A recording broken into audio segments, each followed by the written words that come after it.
কিডনির পাথর হলে সবসময় লক্ষণ উপসর্গ থাকে কি থাকে না? এক কথায় উত্তর, থাকে না।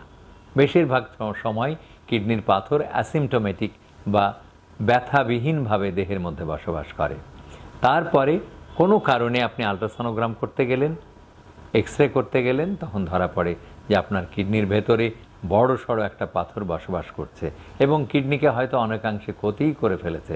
ডাক্তার সাহেব বিরক্ত হলেও ডাক্তার সাহেবকেই আবারও সান্ত্বনা আপনাকে দিতে হবে, হ্যাঁ বাবা, তোমার তো সিমটমসই ছিল না, ভাগ্যিস তুমি আল্ট্রাসনোগ্রাম করতে গেলে। এগুলি ঘটনা সাধারণত হয় গর্ভে সন্তান আছে, মা আল্ট্রাসনোগ্রাম করছে, তখন পাথর ধরা পড়তে পারে অনেক সময়। তাহলে তখন উভয় সংকটে, পেটে আছে বাচ্চা, আবার কিডনির মধ্যে পাথর।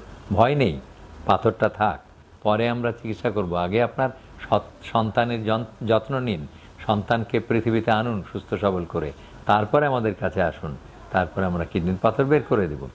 আবার ধরা পড়ে বিদেশ যাত্রার সময়, বিদেশে যাচ্ছে কোনো যুবক বা যুবতী, সে চাকরির জন্যে, সে এক্স রে করলো, আল্ট্রাসনোগ্রাম করলো, পাথর ধরা পড়লো। এরকম ক্ষেত্রে ধরা পড়ে ফিটনেস পরীক্ষার সময়।